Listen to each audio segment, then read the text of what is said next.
Bom, mais um vídeo para a gente gravar. Dessa vez eu vou analisar o Frederico Crepe com o José Genuíno. Eu acho muito interessante o Frederico Crepe ter essa oportunidade, né, de estar conversando com uma figura politicamente histórica como é o José Genuíno, principalmente no que se refere ao que é a esquerda brasileira. E vamos ver, vai ser interessante analisar, né, esse conteúdo.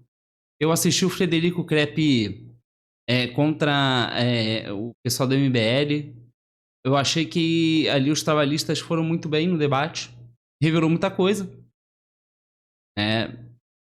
E o José Genuíno, acho que dispensa comentários, né? Quem é envolvido no mundo da política já conhece ele. Mas aproveita a oportunidade. Peço para você se inscrever aqui no canal. Clique no gostei, compartilha, deixe alguma sugestão.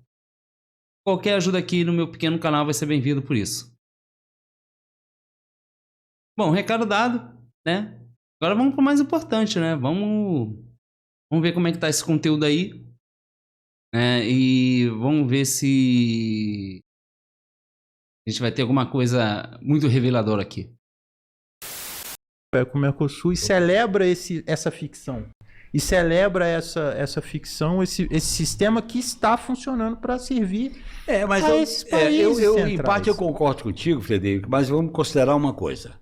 Na crise política mundial, que você tem Gaza, Irã e Venezuela, que são os três pontos críticos dessa nova hegemonia do imperialismo americano numa situação de decadência lenta e prolongada, você tem o risco de uma guerra. Você tem o risco de uma guerra. Mas não é uma guerra no sentido, não é uma guerra como se coloca, como se fosse uma conflagração geral. Você tem conflitos regionalizados com grandes repercussões. Isso sim. Agora, nesse sentido, eu acho que apesar do Lula ter se equivocado na questão da Venezuela, eu acho que o Lula hoje é uma das lideranças do campo progressista no mundo, que é uma referência para você discutir a autodeterminação dos povos, a questão da paz, a questão da democracia e a não ingerência nos assuntos internos. Portanto, será que o Lula está com essa moral toda? Mas o país, o Brasil, ele sempre é visto como um país pobre pelos países mais ricos. Inclusive, eu tenho uma lembrança do Lula dizendo que considerava um absurdo a União Europeia não querer participar, fazer acordo com o Mercosul, né? O Lula dizer que não via motivo da União Europeia fazer esse tipo de coisa, porque o negócio seria muito melhor para eles do que para a gente. E eu fico me perguntando, né? Como é que é isso? Então a gente sempre vai atrás de uns negócios que sempre vão favorecer os outros? Olha, eu posso estar equivocado, mas eu tenho quase certeza de que o Lula falou alguma coisa nesse sentido. Será que o Lula tem essa moral toda mesmo em relação aos outros países? Como essa figura que o Genuíno quer botar? Eu vejo um pessoal da esquerda colocando a imagem do Lula como se fosse uma grande coisa, mas eu não sei.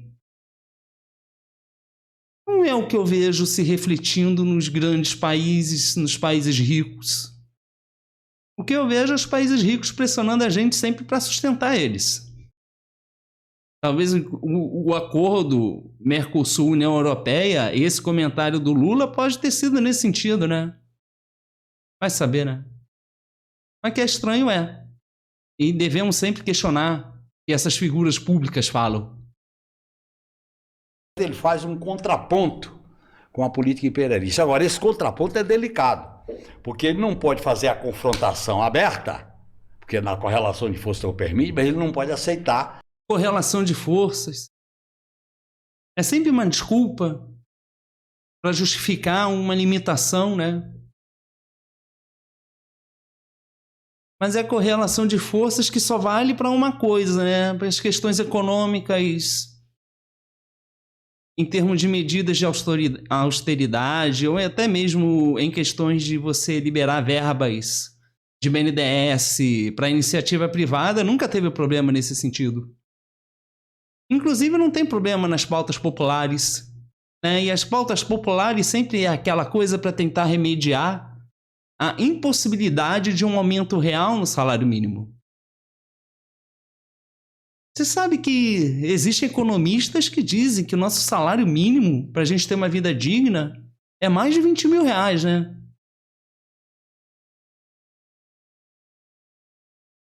Interessante. Estariam loucos esses economistas? Ou será que a gente é pobre para deixar uma outra parcela rica? Eu não estou nem falando de classe dominante, tá? Será que eu tô pobre para o Lula poder viajar e esses políticos terem as regalias deles? Será que a gente é pobre por isso? Para eles chegarem lá e ficar aumentando os valores do funcionalismo público? Eu tenho essa desconfiança, porque a impressão que me dá é essa. A negociar a soberania nacional. Nesse sentido, a última declaração dele foi muito clara nesse sentido aí. Então, e como o Brasil tem uma direita entreguista, vassala, tanto do ponto de vista da extrema como da direita neoliberal, nós vamos ter um caminho, fio da navalha para enfrentar isso aí. Mas a extrema-direita não é neoliberal? A extrema-direita brasileira? Não é liberal? Neoliberal? Porque ele colocou aqui a direita neoliberal e a extrema-direita, mas a extrema-direita não é neoliberal? Eu acho que é. Por exemplo, a questão hoje que está colocada, por isso que eu acho, viu, Frederico, que a extrema-direita, ela surgiu no bojo da crise de 2008, subiu no bojo do autoritarismo, do golpe, e surgiu num fenômeno que é pouco discutido, e eu coloco a criminalização da política. Na hora que a política foi criminalizada, cujo alvo era o PT, depois chegou no Lula, com a Lava Jato, era exatamente para arrebentar com a representação política popular. Isso aconteceu a famosa revolução híbrida, a guerra híbrida no mundo inteiro. E aqui chegou no Supremo. O Supremo... Entendi. Então quer dizer que tudo se trata de uma grande conspiração para tirar a esquerda, né, para quebrar a representatividade popular da esquerda. Será? Porque você sabe que eu não endosso esse discurso de golpe, né? Eu acho que esse discurso é meio furado, não tem sentido. Já botei um vídeo aqui explicando. Se eu lembrar, eu coloco o link aqui. Mas se eu esquecer, você pode ficar à vontade e ver os outros vídeos aqui no canal. Eu acho que a Dilma, na verdade, participou do processo de impeachment de forma legal. E é muito estranho que uma pessoa participe de forma legal para depois falar que houve um golpe naquilo.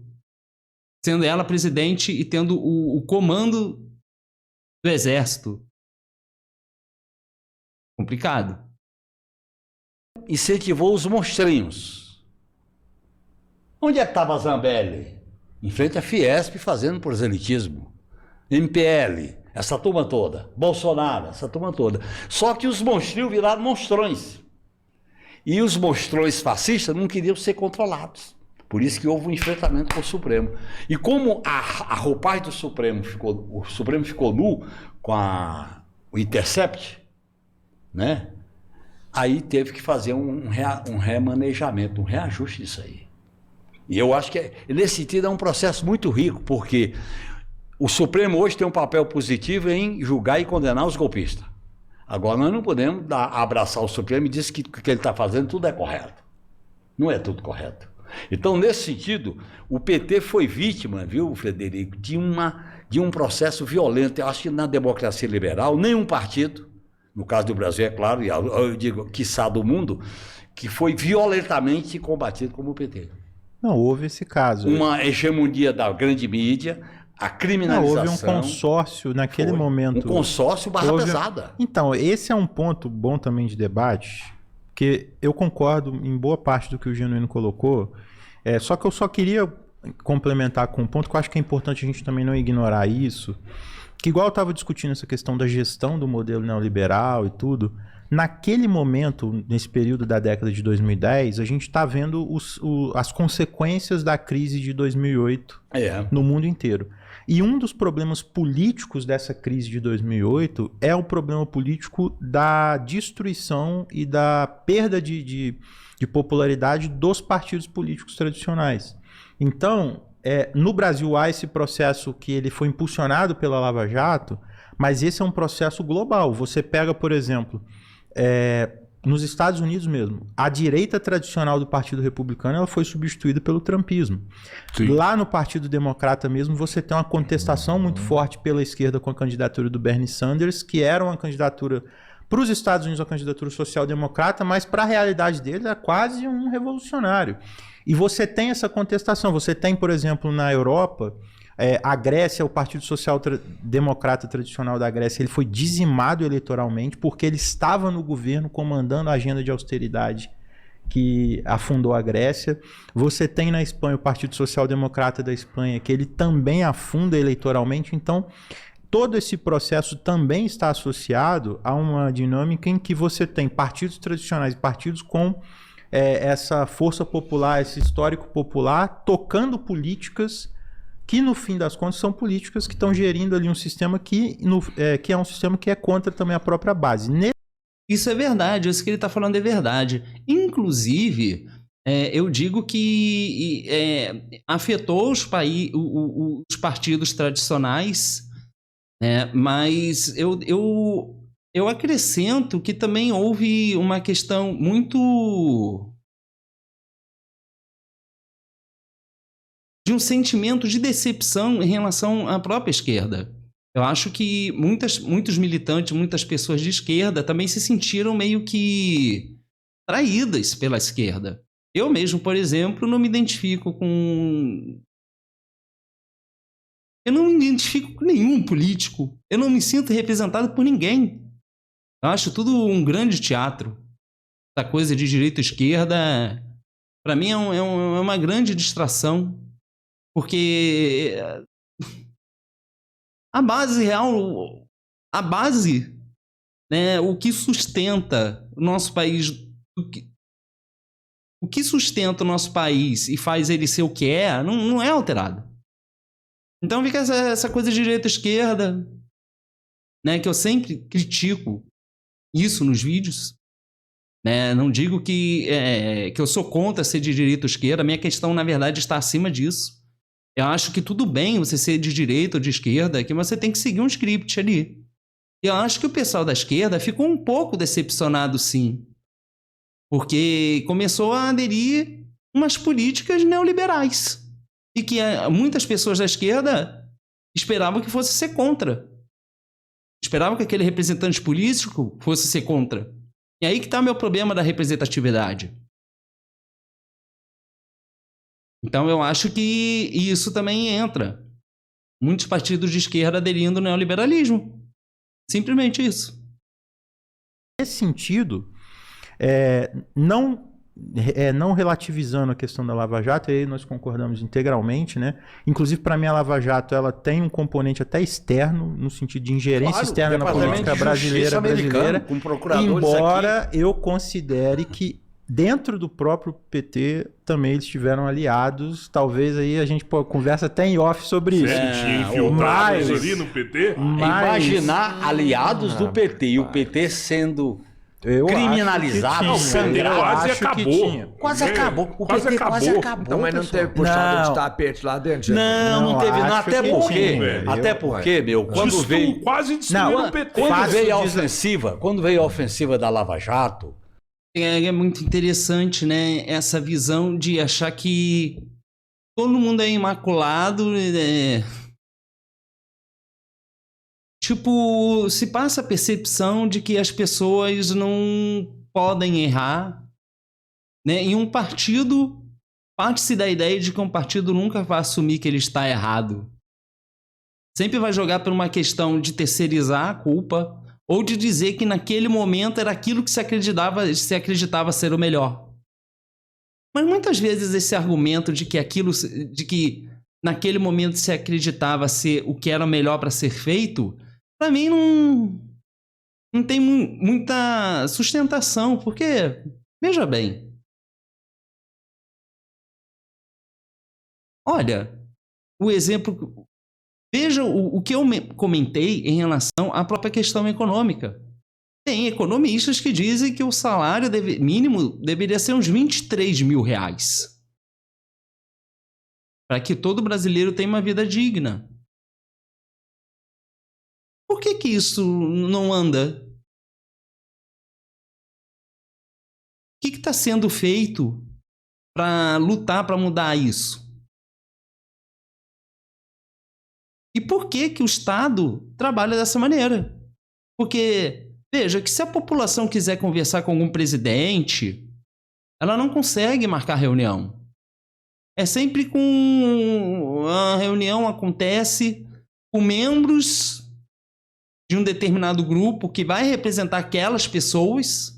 Então, de repente, o Lula ou alguém do governo Lula vai se encontrar com algum representante de comunidade, da sociedade, de pessoas que vão me representar, pessoas que eu não conheço, que se organizam, fazem parte de uma organização que eu não sou envolvido.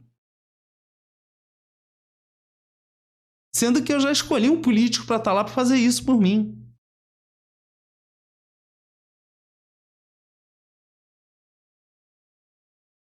Por que as pessoas do povo não podem se reunir com o presidente? E um banqueiro, um empresário pode? Porque o Estado está criando uma separação aqui? Quem está colocando essa questão de luta de classes aqui?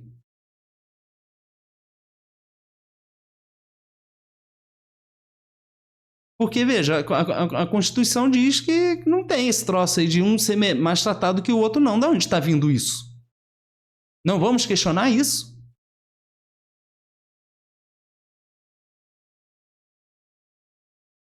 Interessante, né?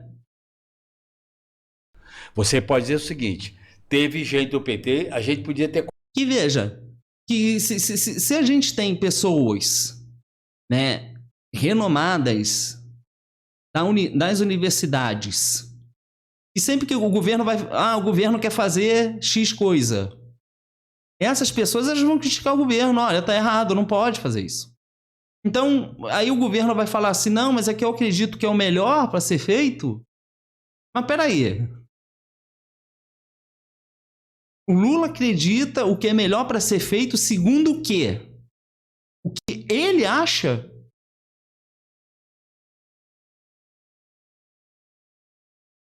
Então, se, por exemplo, o Lula acha que tem que mexer de determinada forma na Amazônia, ele vai lá fazer, mas ele tem informação? Ah, ele não tem, ele tem pessoas que vão... Mas quem são essas pessoas que vão orientar ele? Quais as intenções, de onde vieram? Eu não tenho controle sobre isso.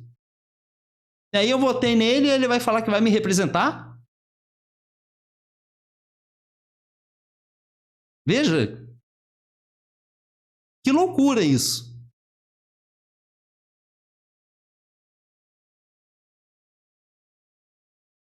Olha que loucura. Que lindo essa nossa democracia, né? Interessante. Eu vou desligar minha câmera.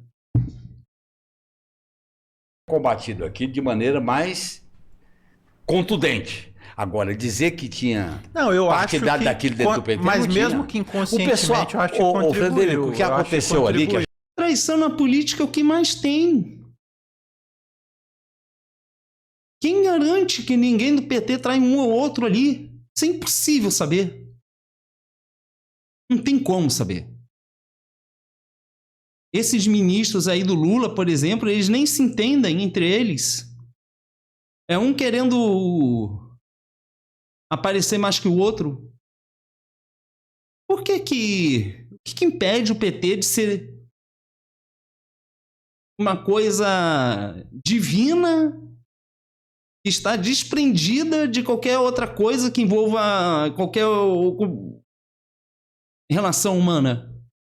Qualquer tipo de relação humana, interação humana.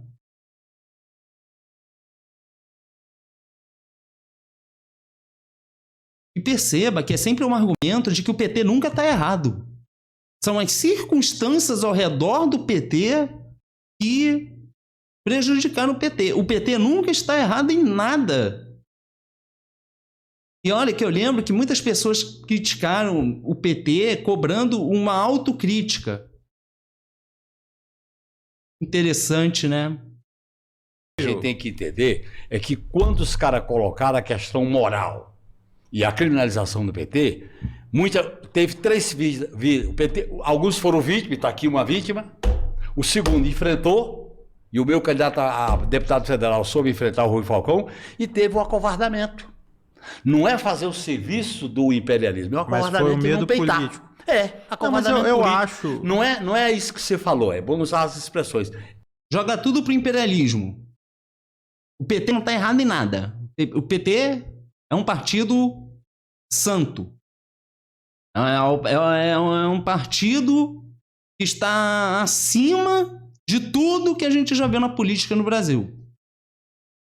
Porque, assim, é essa imagem que me passa de quem defende o PT.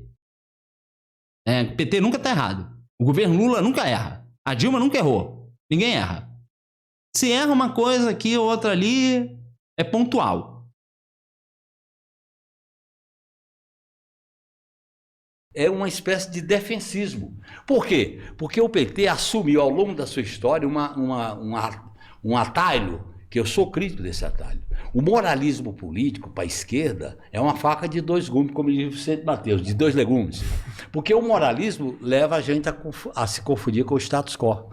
E isso acabou tendo marca no PT. A política. Por isso que o Brizola, eu vou fazer uma homenagem ao teu líder, que sempre a gente homenageia, quando o Brizola falou o PT de macacão, a arena de macacão num determinado momento. Né? Era um pouco isso, o moralismo. Você não pode aceitar aquela visão moralista. Então, aquilo ali, o PT ficou desarmado, porque o PT não entendeu o que estava em jogo, que era uma ofensiva para chegar no Lula, e chegou. Tanto que o Lula foi preso. Explodiu essas contradições. Tá. Né? Aí, veja bem como esse processo é muito rico. As causas dessa crise, que foi, você tem razão, 2008, aí veio as consequências dela, houve um remanejamento da geopolítica na América Latina, que pressupõe o golpe aqui no Brasil, a eleição de 2004, que foi o sinal do golpe com Aécio Neves, 2014, não reconhecendo o resultado da eleição, e aí foi para o tudo ou nada. Naquele momento, a gente tinha que ter ido para o enfrentamento. Como nós fomos para uma política de austeridade fiscal com o Levi, nós nos ferramos. Não. Política de austeridade fiscal. Isso foi a Dilma. Não foi o governo Dilma? Botou esse Joaquim Levy, cara do banco. Aí ele tá falando que o PT errou.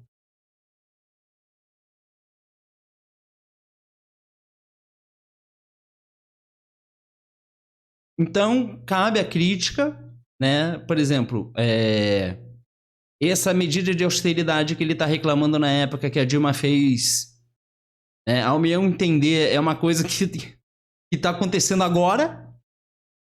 Então veja, né? Que interessante como é feita a narrativa para se defender um partido político. Mas veja, que o genuíno é diferente. Ele é um cara que está envolvido, ele é o cara do partido, ele é um cara diferente de um militante, uma pessoa que não é envolvida no sentido como o José Genuíno é. Muitas vezes a pessoa é petista, ela não tá ali entranhada na questão do PT, nem nada, mas acredita fielmente no PT. E aí eu não sei, né, da onde vem essa visão. Sabe que ver o Genuíno falando essas coisas, a pessoa, sei lá, chega a uma conclusão, assim, de que, nossa, o PT realmente, o Lula, coisa linda, né? Mal erram muito pouco. Realmente, para mim é muito difícil de acreditar, mas tem pessoas que pensam assim, né? Aí cabe... Por isso que o meu canal tá aqui. Por isso a necessidade de fazer esse canal. Porque chega desse troço de ficar iludindo a população brasileira. Chega. Não dá mais para continuar assim. Olha a coisa desse Banco Master. Veja o que está acontecendo, porque está envolvendo uma pessoa do banco que tem envolvimento com políticos do Centrão.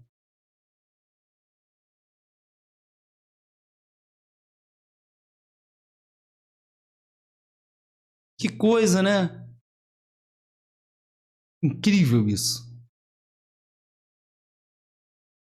Não, isso ajudou a alimentar. Claro. É uma questão Porque em determinados momentos você tem que você tem que levantar o sarrafo. Não, e fazer o enfrentamento político. É a pergunta que eu faço para as pessoas, o básico assim, naquele momento o governo tinha que ter enfrentado essa pressão pela austeridade e falado, eu não vou aceitar. Eu vou fazer uma política de ampliação de investimento para enfrentar a crise, porque é uma questão. A Dilma caiu com 10% de aprovação. Se a Dilma tivesse ali 30%, 40% de aprovação, o custo político para derrubar ela seria muito mais alto. Exatamente. Seria muito mais alto. Se ela Não cai, se ela cai, o que aconteceu, por exemplo, na época do Jango? O Jango caiu com muita popularidade, porque ele mobilizou a população. Era 60%. Ele era uma 64%. Popularidade muito alta. E tanto é que na redemocratização eles tiveram que cortar as asas do trabalhismo de tudo quanto é jeito para impedir a reorganização. Naquele momento, o Brizola, por exemplo, perdeu a sigla do PTB e tudo. Uhum. Então, houve esse processo de enfrentamento e de antipolítica, né?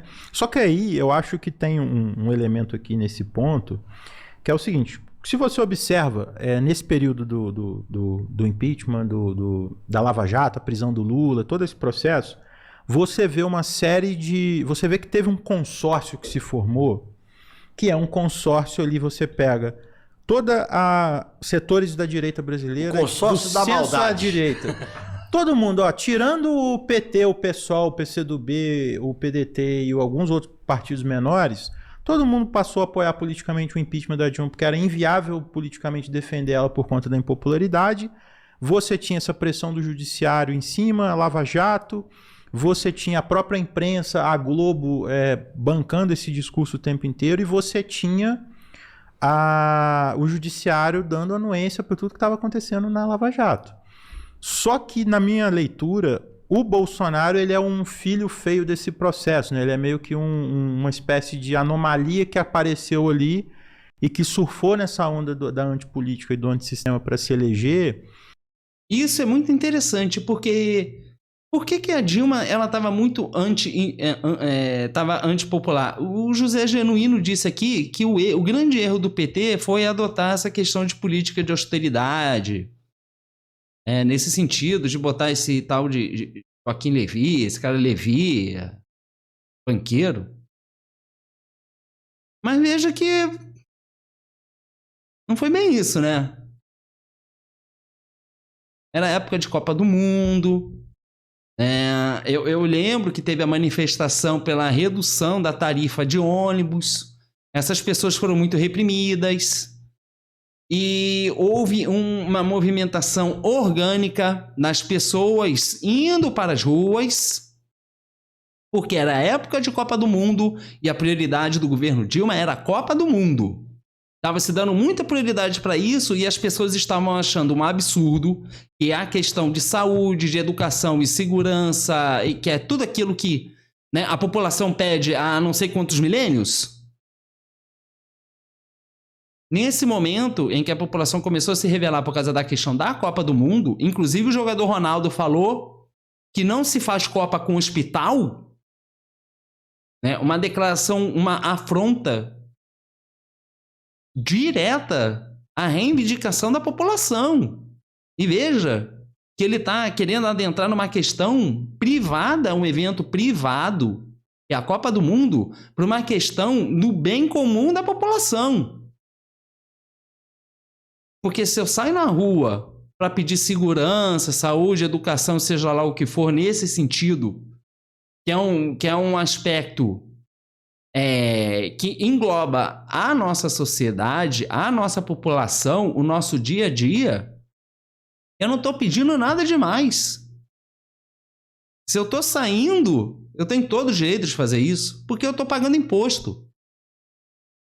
O mínimo que eu quero é o retorno desses impostos. E a Dilma não deu atenção às ruas.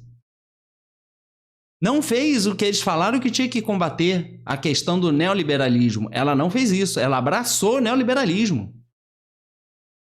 Ela abraçou a questão de medida de austeridade.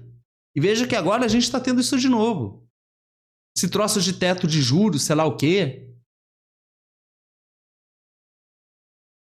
E isso só sobra um dinheirinho para assistência do governo e vai saber lá como é que está indo isso. Um monte de programa e que não está resolvendo situação de nada. O que está acontecendo com esses programas? É pouca verba? Estão falando que estão fazendo alguma coisa, mas na verdade nada está sendo feito? Porque eles fazem isso, né? Eles adoram fazer isso. Tudo para enrolar a gente. Esse consórcio, e aí é uma questão que é bom a gente refletir, assim, o Bolsonaro não é fruto desse consórcio. O Bolsonaro é resultado no sentido dele ter aparecido, mas ele não foi criado por esse consórcio. Você pega, por exemplo, a eleição de 2018, o candidato desse consórcio em 2018 era o Alckmin, não era o Bolsonaro. Só que no processo do governo Bolsonaro, esse consórcio percebe, a Globo, o Judiciário, que o Bolsonaro ele é uma figura instável, incontrolável, e aí entra uma mudança nessa dinâmica que aí cai nesse processo atual que a gente está, que inclusive é uma das dificuldades e contradições da política. Mas só para fechar nesse ponto, que é o seguinte, hoje há o judiciário, há uma relação do judiciário com o governo e com o PT, que é uma relação perigosa, no sentido de o governo aceitar certos desgastes que ele não precisaria aceitar. Eu queria falar isso, hein? Há uma relação, inclusive, da própria parcela da imprensa pós-2022 para cá. E assim, isso para mim é muito evidente. A Globo, em 2022, ela apoiou o Lula. Isso é muito evidente. O William Bonner não vai para Bolsonaro e Lula, eu acho que o William Bonner não vai para a bancada do Jornal Nacional falar que o Lula não deve nada à justiça de graça. A primeira frase dele na entrevista com o Lula. E eu lembro que teve uns canais de esquerda aí que, nossa, ficaram todos ouriçados porque o William Bonner disse que o Lula não deve mais nada à justiça. Ó. Que coisa, né? É que as pessoas não percebem que a gente as coisas são tão difíceis para a população, para manter regalia de uma classe? É que as pessoas não percebem isso? Fica defendendo político, partido político, que faz coisa errada, não tem nem condição de seguir o artigo 5º da Constituição, zelar a vida do cidadão brasileiro? E olha, como é zelar a vida do cidadão brasileiro? Não é só o Estado ir lá, vamos fazer operação, invade uma área periférica, não é só isso. Quando uma família, quando um pai leva uma criança e no meio desse percurso vem um mau elemento, faz alguma coisa com essa família, né? Acontece algum tipo de fatalidade, né? Eu estou dando isso como exemplo. Isso é culpa do Estado também. E o governo está sendo ineficiente em proteger e garantir a vida do cidadão brasileiro. E sempre é a mesma atitude, a mesma resposta. Terceirizar a culpa. A culpa é do bandido, a culpa é disso, a culpa é daquilo. O político, o partido, nunca está errado. Sempre é a oposição, sempre é o tempo, é a chuva, é o sol, é a pedra, é o papel. Tudo é culpa. Todo mundo é culpado. E aí entra, é a esquerda, é a direita, é a mesma coisa. É tudo terceirizar a culpa. Prometeu, não cumpriu. Porque é culpa disso, é culpa daquilo. Ele nunca tá... É igual o Genuíno aqui. O PT nunca tá errado. Quando erra, é uma coisa pontual. Aí é medida de austeridade. Aí o governo hoje está com a medida de austeridade, mas hoje é outra história, né? Então antes é um absurdo e agora não é. Que coisa, né? E isso é um ponto que isso não acaba sendo uma trava no sentido de pensar essas mudanças estruturais, porque o próprio Alckmin, por exemplo, ele é uma espécie de personificação de uma carta aos brasileiros também, nesse sentido. De ser um... É verdade. De ser um ele elemento... é uma segunda carta aos brasileiros. Uma espécie de... Inclusive, isso foi discutido durante a eleição, né? Na época da eleição. A carta aos brasileiros hoje é o Alckmin, que ele era o candidato desse grupo em 2018. Uhum. Então, isso agora, Frederico, cria um processo político tem um problema complicado aí que é o seguinte, depois. Veja bem, tem 3 vertentes que surgiram nesse processo, que a gente tem que analisar com reflexo hoje. A primeira vertente é que a classe dominante brasileira, como classe, que envolve os aparatos ideológicos como a mídia, as associações, os milênios da vida, todo o aparato ideológico trabalhou com a ideia de apresentar o programa da austeridade fiscal e apoiou. E eles criaram a condição de seguinte, que eu acho que está em jogo hoje, Não é a classe dominante. Vamos dar nome aos bois. Classe dirigente. Temos uma classe dirigente no nosso país. Classe dirigente é uma classe que engloba várias pessoas da sociedade. Não é uma classe formada só por um grupo. É uma classe formada por vários grupos. Então, essa classe dirigente, você vai ter empresário, famílias tradicionais, políticos, mas você pode ter comerciantes, você pode ter um monte de gente, artista.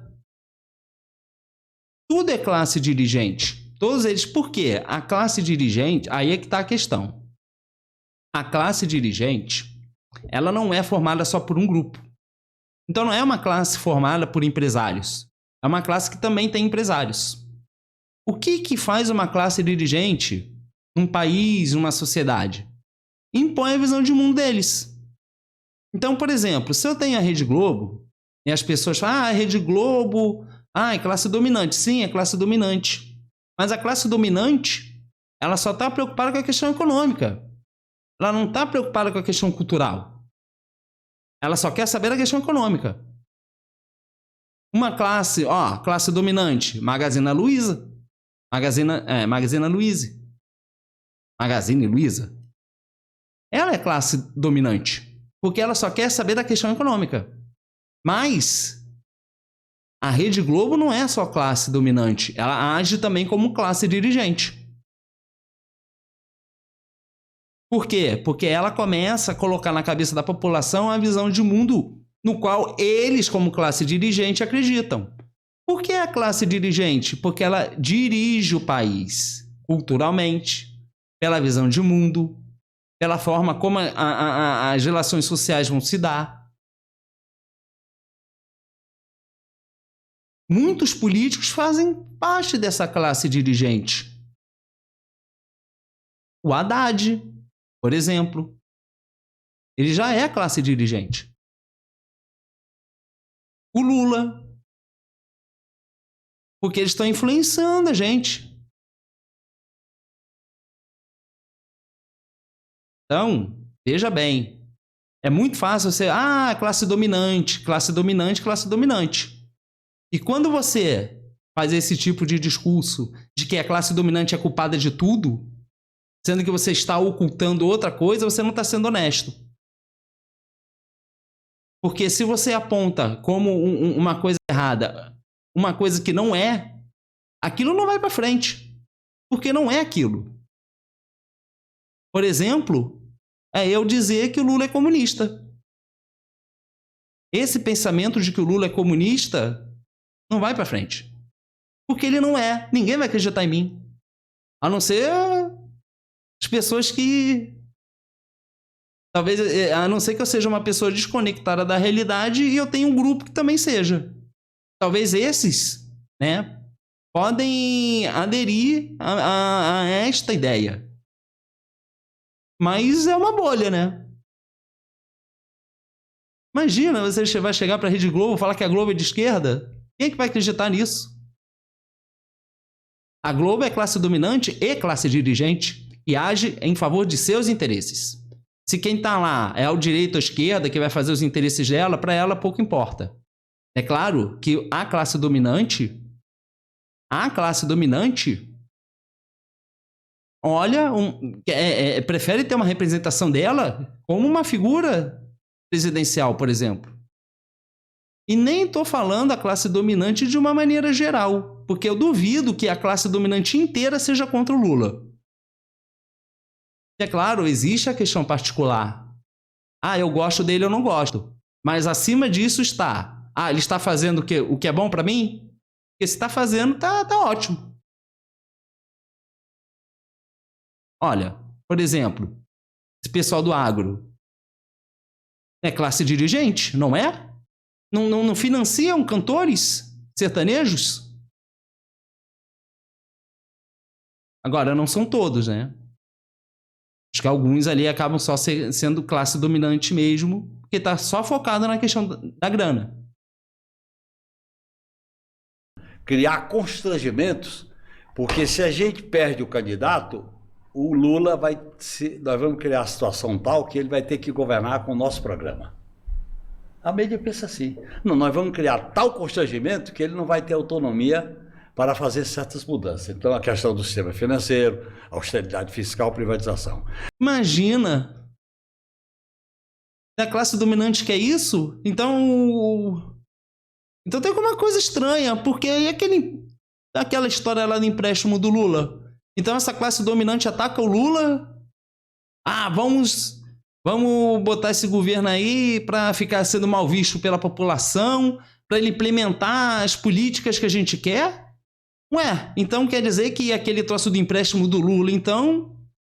Aí fica estranho, né? Porque a classe dominante faz isso e o Lula vai lá ajudar a classe dominante? Vai lá botar a CLT na mão dos banqueiros? Será que o Genuíno esqueceu do empréstimo do Lula? Que é uma das coisas mais sem lógica que eu já vi. Não é aumentar o salário e dar condição boa, não. É endividar as pessoas para comprar uma televisão, não foi isso que ele falou? Comprar televisão, fazer puxadinho? Se endividar? Para quê? Para depois vir o governo, vem aqui, ó. A gente vai organizar suas dívidas. Que coisa, né? Olha, na minha opinião, tudo isso aqui é muito despolitizante. Acho um desserviço isso.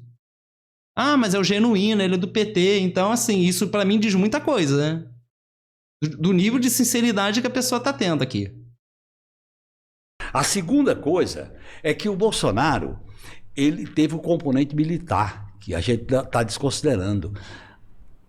Vilas Boas, Twitter, o Toffoli botar 2 4 estrelas como assessor no seu gabinete, nem na época da ditadura isso foi posto.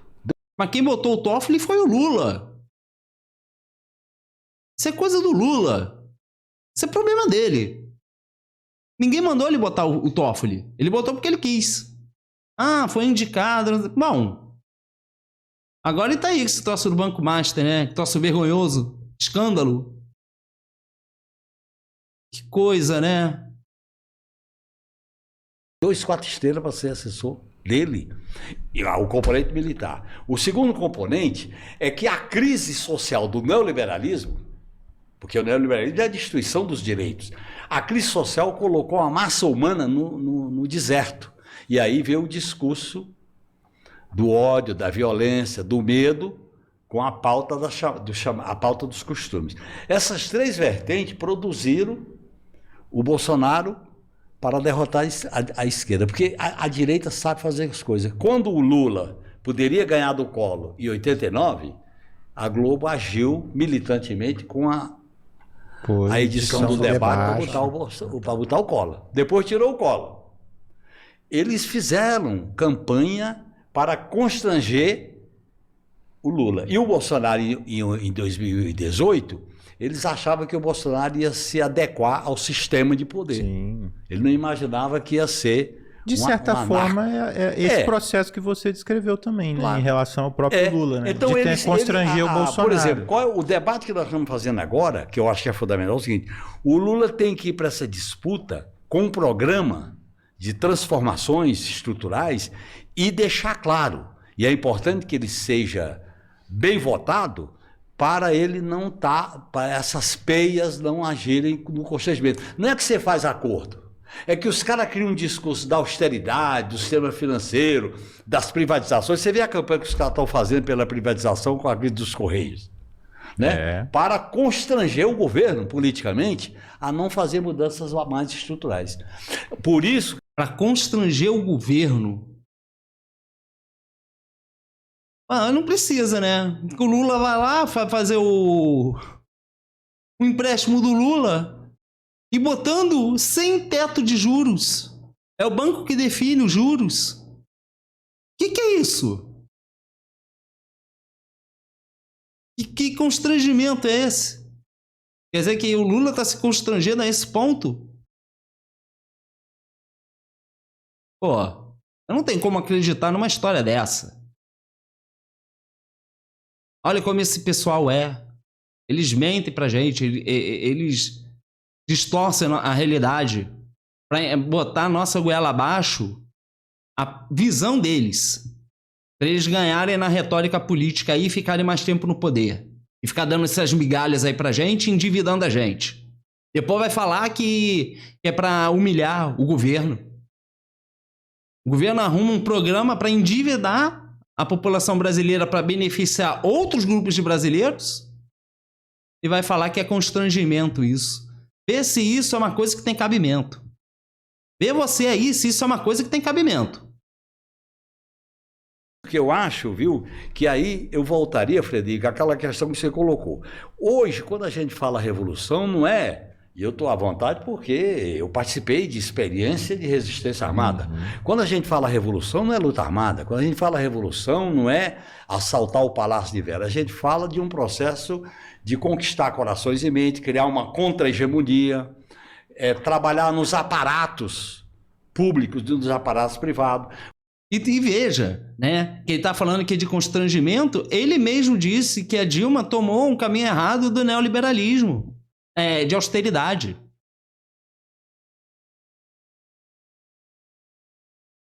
Então, assim, é um caminho errado que é tomado, é para constranger. Não precisa. O próprio governo se constrange.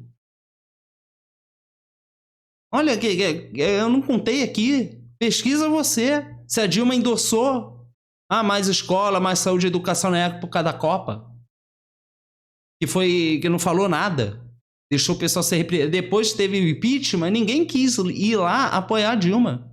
Depois o Boulos vai falar, a gente mobiliza, ninguém vai na rua. Que coisa, né? E olha, eu não sei, eu fico impressionado. Eu preciso ligar minha câmera. Eu não sei, eu realmente fico impressionado com a forma como esse pessoal coloca a história, conta a história deles.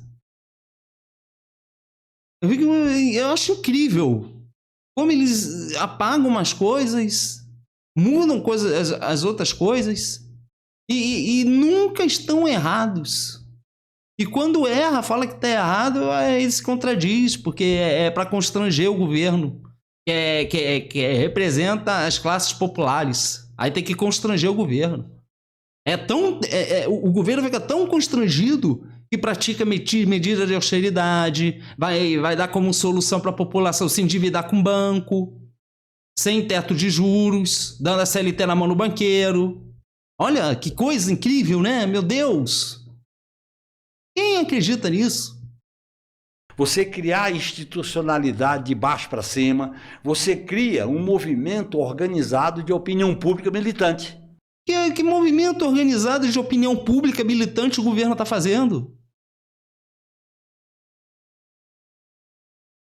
O governo não tá falando nada, eu torço do Banco Master. Fala uma coisa aqui, outra ali. Não gosta de mobilizar a militância. O governo do PT não mobiliza a militância. Não mobiliza. O Boulos disse, vim da escala 6x1, ninguém foi. Então vocês não estão fazendo o dever de casa direito. E aí vocês não fazem e terceirizam a culpa, põem a culpa nos outros, né? É sempre assim. Mas isso aqui não é uma coisa de direita ou esquerda. Isso são todos. Seja direita, seja esquerda, são todos. Todos. Esse é que é o processo. Isso é um processo, você só pode fazer isso se você tiver um pé na ordem e um pé fora da ordem. Um pé na instituição e um pé fora da instituição. Por isso que eu citei aqui o plebiscito sobre a questão das emendas do orçamento. Porque a governabilidade com emenda impositiva, que nasceu no golpe contra Dilma, com Eduardo Cunha, é impossível você governar. Se você somar o sistema eleitoral nosso, que é uninominal, e nenhum estado pode ter menos do que 8 e nem mais do que 70, ferrou, pessoal. Ferrou. Porque quando você vota para presidente, o povo vota achando que vai mudar o país e o eleitor é um voto no Brasil inteiro. Mas quando você vota para deputado, o eleitor não é um voto no Brasil inteiro. O eleitor dos grandes estados tem um peso menor do que o eleitor dos pequenos estados, considerando que também tem o Senado. Então, esse é um problema institucional, estrutural. Como é que você vai resolver isso? Nós não resolvemos na Constituinte, apesar do embate que tem. E o PT está mudando isso de forma estrutural? Cadê? Cadê essa mudança? Medida de austeridade, endividando a população? Poxa, que mudança interessante, não?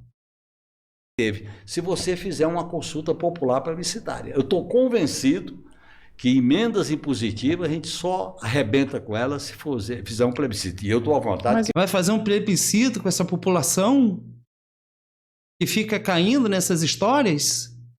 População aí que não sei quantos % é analfabeto funcional? É essa a população que vocês querem que vote? Analfabeto funcional votando?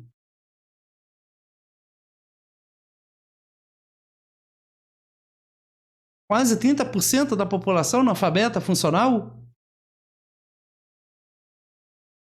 Isso é piada, né? Isso é uma piada de mau gosto.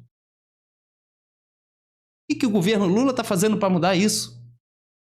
É verba, é investimento, é plano, é projeto. Olha, a notícia que eu tenho hoje é de que em 2030 vai ter um apagão na educação. Não vai ter professor suficiente. O que o PT está fazendo agora para mudar isso? Eu sei o que o PT está fazendo, a preocupação do governo Lula. Preocupação do governo Lula. Não é o PT, é o governo Lula. A preocupação é pular lá no carnaval. É 3 dias seguidos para provar que ele tem saúde para ser reeleito. Para depois, quando ele for reeleito, ele chegar lá, dar uma migalhinha para perpetuar no poder, né? Então você... dá um troço aqui, outro aqui, outro aqui, outro aqui. Você tem uma medida que você não pode gastar. O pouco que você gasta é só para isso. O Brasil não anda. Que coisa, né? Ainda vai ter apagão. Né? E o que o PT tá mexendo aí? O que o governo Lula tá fazendo para mudar isso estruturalmente? Quando era deputado, não fazia emenda no orçamento. Nem emenda individual. Não tinha emenda Mas PIX, essa questão das emendas impositivas, de fato, a gente tem que enfrentar. Mas eu acho que existe um problema de fundo maior, porque aí eu acho que a gente entra no centro do embate, assim, ou da discordância aqui. Por exemplo, concordo integralmente que a gente tem que fazer a disputa de corações imensos para a gente colocar na pauta central esse avanço da consciência em direção a até uma mudança institucional mesmo. Mas, um exemplo, quando o Lula vai lá e dá uma declaração e fala que ele aprendeu com a dona Lindu, que ele não deve gastar mais do que ele arrecada em casa, que ele compara o orçamento familiar com o orçamento do Estado, ele está regredindo nessa consciência, ele não está avançando. Quando o governo apoia e acorda um acordo Mercosul-União Europeia, é o mesmo processo. Eu só não vou concordar contigo para não dar força ao seu antilulismo. Não, não é antilulismo. Não é antilulismo. O cara é antilulista. O Lula não é... Frederico, o Lula não é inimigo da esquerda. O inimigo da esquerda é a extrema-direita. Mas o inimigo da esquerda é o neoliberalismo. Claro, não é o Lula. Então, mas se o Lula está praticando o neoliberalismo, eu tenho que criticar ele. Claro. Se o inimigo da esquerda é o neoliberalismo e o Lula está aderido ao neoliberalismo, eu não vou criticar o Lula? Vocês sabem o que é muito interessante? Eu vou falar uma coisa que eu acho muito interessante. Quando a direita fala assim, comunismo, cristofobia. É cristofobia. Não posso ser cristão, não posso gostar de Jesus. É cristofobia. Quando você vê a esquerda falando, é antipetismo, é antilulismo, é a mesma coisa. É a mesma coisa. É a mesma tática. A tática de tentar eliminar a crítica. Então, lá no passado não muito distante, quando as pessoas falaram, olha, o PT tem que refletir, o PT tem que ser autocrítico. É a mesma coisa que não falar nada. É praticamente a mesma coisa. Porque não tem a crítica. Quando você faz a crítica, eu sou uma pessoa de esquerda.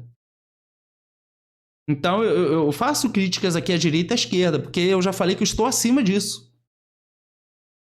Mas veja, eu não tenho direito de criticar? Então quer dizer que se eu criticar, eu sou antilulista, antipetista? Então nunca vamos criticar. Nunca vai ser possível criticar. Porque se sempre que vier alguma crítica da esquerda, antipetismo, antilulismo que vai ajudar a extrema-direita, acabou então. Não tem mais crítica. Crítica pra quê? Vai lá, bota 4 anos, senta e vê o tempo passar. Não pode criticar. Porque senão você vai dar fôlego pra extrema-direita. Então nunca vamos poder criticar, porque sempre vai ter uma oposição que vai se alimentar disso. Que coisa, né? Até que ponto chega, né?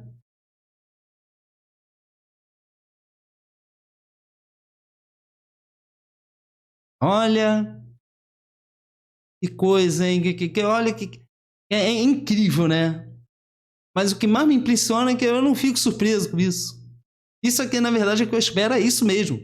É por isso que a nossa situação é essa.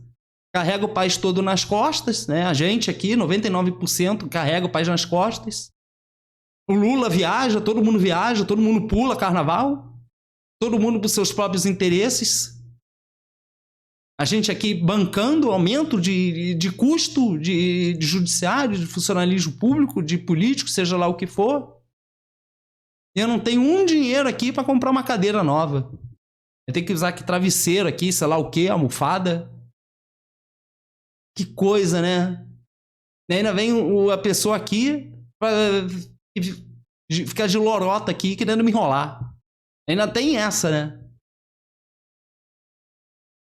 Muito. Pois é, sabe qual que é o problema? Quantos bilhões a gente tem de emenda impositiva hoje? Coisa de 50 milhões. 50 bilhões. 51 bilhões. 51 bilhões. O orçamento brasileiro hoje, ele tem um teto de gastos que eu não posso gastar mais do que 2,5%. Então, mesmo que eu revogue as emendas impositivas, eu ainda tenho um teto de gastos para poder impedir o Estado de investir. Eu vou te dar uma colher de chá. Tem um efeito político. Eu vou te dar uma colher de chá para você fazer a crítica correta. Olha bem, o orçamento brasileiro em 2026 vai custar, como título da dívida, por causa desse juro, um tri. Então, mas aí é isso. O problema de fundo é esse.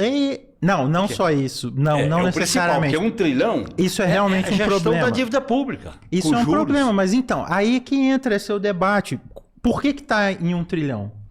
Quando o governo foi lá se reunir, o governo tem maioria, desde o início o governo tem maioria na Comissão Monetária Nacional. São 3 membros, o ministro da Fazenda, do Planejamento e o presidente do Banco Central. Conselho Monetário Nacional. Conselho Monetário Nacional, isso, CMN. A meta de inflação no Brasil hoje é um equívoco. É de 3%. Tinha que e isso ser foi uma maior. opção Tinha do que ser governo. mais. Tem que ser mais. 4,5. Isso foi. Por aí. Tinha que ser. A meta da Índia, eu estava até comentando. Se essa é a opção do governo, onde está o constrangimento aí do governo? Então o governo está se sentindo constrangido? Ah, não dá, né? Que desculpinha. E aí eu não posso criticar, porque daí eu vou ser anti-genuíno, anti-PT, anti-todo mundo? Então não pode criticar. Tem que aceitar as escolhas do governo. E eu aqui pagando, sustentando o país nas costas, não posso criticar. Que coisa, hein? E aí vem a esquerda, é a luta de classe. O Lula fala, você brasileiro vai comer só arroz e feijão, tá? Quem é que tá estabelecendo a luta de classes aqui? Com esse discurso. O brasileiro, o trabalhador tá eternamente... A vida do trabalhador brasileiro está destinado a comer só arroz e feijão? Comentando ontem no Critique, a meta da Índia é de 4% com a faixa de tolerância de 2%. A Índia hoje é o país que mais cresce no mundo. Se você pega o déficit fiscal da Índia é maior do que o do Brasil e a taxa de juros da Índia é menor do que o Brasil, a inflação da Índia é uma inflação próxima da nossa.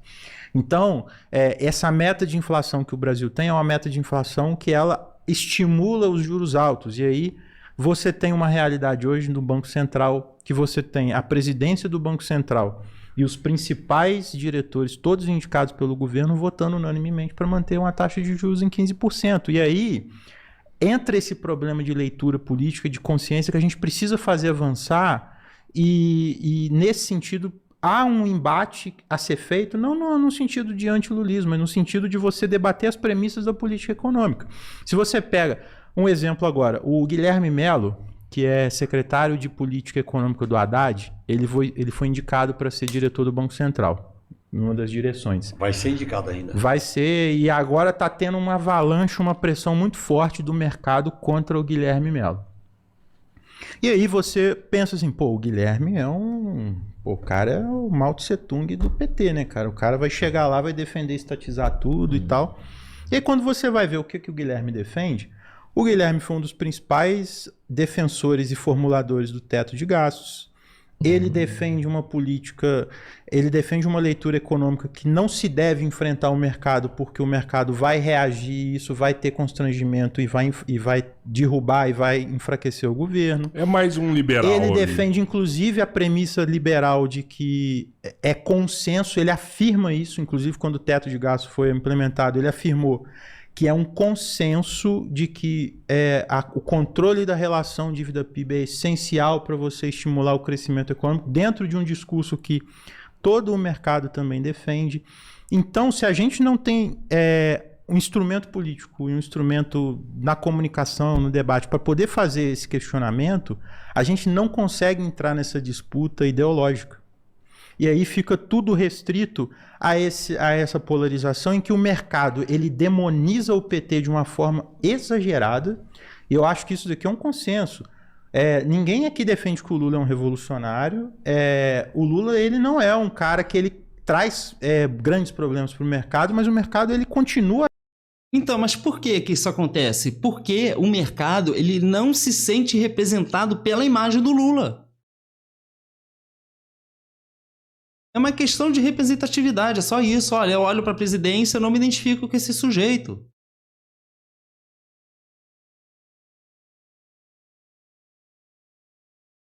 É simples assim.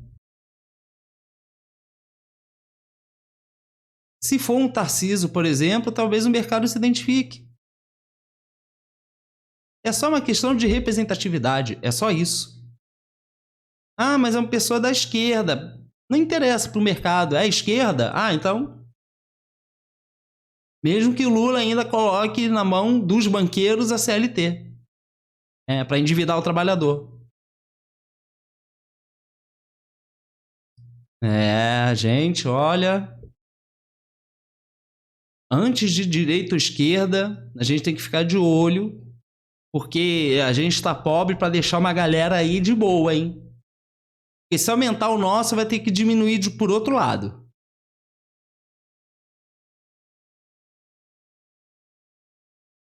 Agora, interessante, né? Você não pode criticar o PT, senão você é antipetista. Você tá aderindo ao discurso da extrema-direita.